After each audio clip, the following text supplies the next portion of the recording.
I remember the first time a competitor tried to undercut me, and I genuinely did not care.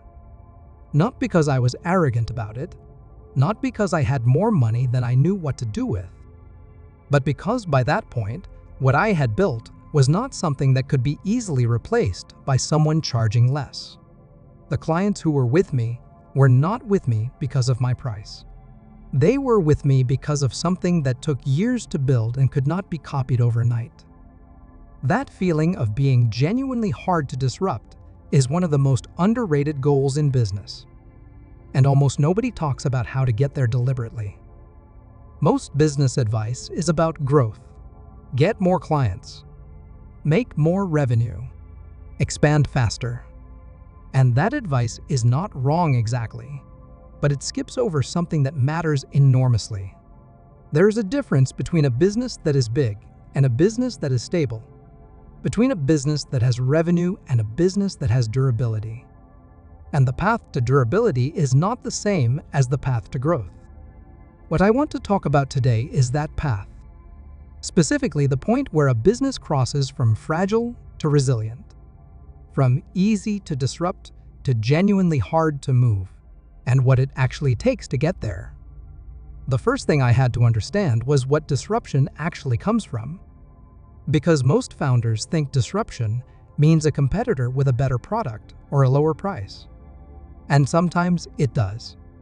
But in my experience, the most dangerous disruptions are not external. They are internal. A single client leaving who represents 40% of your revenue. A key person walking out who holds all the institutional knowledge. A platform changing its algorithm and cutting your traffic in half overnight. A market shift that makes your main offer suddenly less relevant. None of those things are competitor problems. They are structural problems.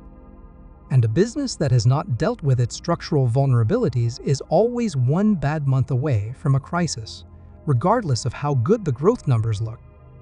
So the path to becoming hard to disrupt starts not with building more, but with identifying what could break you and systematically removing those vulnerabilities one by one.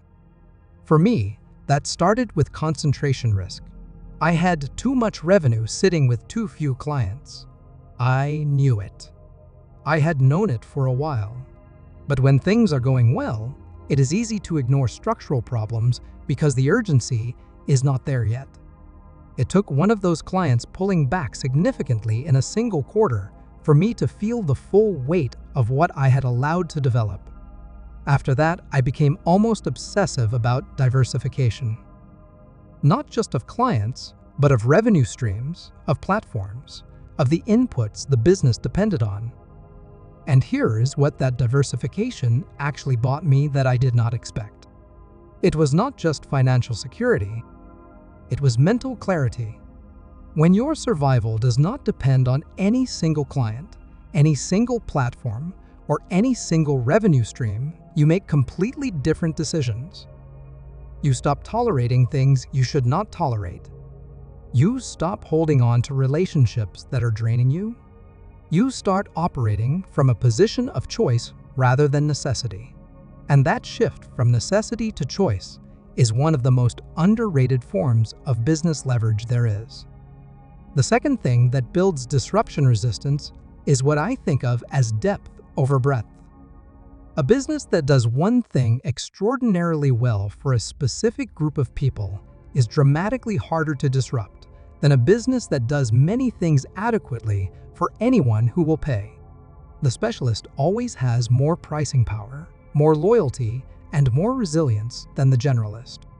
Because when someone needs exactly what you do, there is no real alternative. And when there is no real alternative, disruption becomes almost impossible. I spent years being a generalist because it felt safer. More options, more potential clients, more flexibility.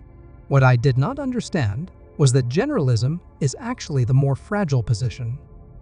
Because if you can serve everyone, anyone can replace you. Depth is the protection. Specificity is the moat. The third thing, and this is the one that took me the longest to build, is systems independence. Most service businesses are dependent on the founder for almost everything that matters. The relationships live in the founder's head.